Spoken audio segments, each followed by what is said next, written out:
Ce lundi 1er mai 2023, les fidèles de M6 avaient rendez-vous avec un nouveau numéro de Mariés au premier regard. Ainsi, ils ont pu retrouver les couples de cette année, dont Jessica et Pascal. Célibataires, ils ont tous deux décidé de tenter l'expérience. Ainsi, les experts de l'émission les ont réunis. Mais force est de constater que le coup de foudre n'a pas vraiment été au rendez-vous. Ils ont toutefois décidé de se donner une chance. Pascal, pourquoi il a décidé de faire chambre à part pendant son voyage de noces. Ainsi, les jeunes mariés ont accepté de partir en voyage de noces. Mais aux surprises, Pascal a décidé de faire chambre à part. Un choix sur lequel il s'est confié dans les colonnes de Télé Loisirs, n'hésitant pas à tacler au passage le montage de l'émission.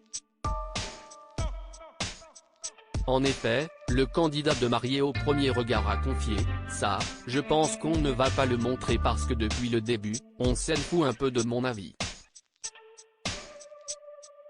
En fait, je suis dans l'attente de signe moi, parce que je me dis bon l'aspect physique, ce n'est pas ça.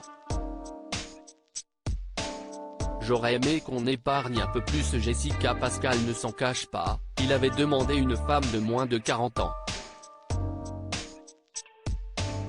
Et oui, Jessica n'est pas la seule à avoir été déçue. Cependant, Pascal semble reprocher à la production de s'être attardée sur les sentiments de la jeune mariée, faisant fi des siens.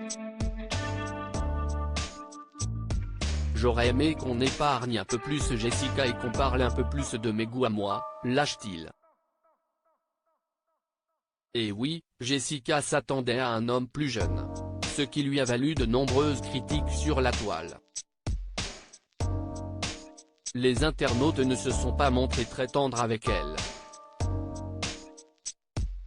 Des critiques injustifiées selon Pascal, qui n'a pas hésité à prendre la défense de celle qu'il a épousée dans Mariés au premier regard. Dans le programme, on laisse sous-entendre que je suis à fond, que j'attends qu'une chose, c'est qu'elle fonce sur moi. Alors, je n'ai peut-être pas dit les choses de la même manière qu'elle, c'est peut-être ça en fait, j'ai peut-être été plus souple et plus subtil dans ma manière d'être, mais en tout cas, elle ne mérite pas les déferlantes qu'elle a pris. Et de poursuivre, Jessica, elle est sensible et quand elle exprime son ressenti physique par rapport à moi, on voit bien que ça l'attriste. On la voit même pleurer. Une touchante attention qui devrait réchauffer le cœur de la candidate. Visiblement, Pascal et Jessica sont en bons termes. Mais sont-ils toujours en couple? Pour le savoir, il faudra encore attendre un peu.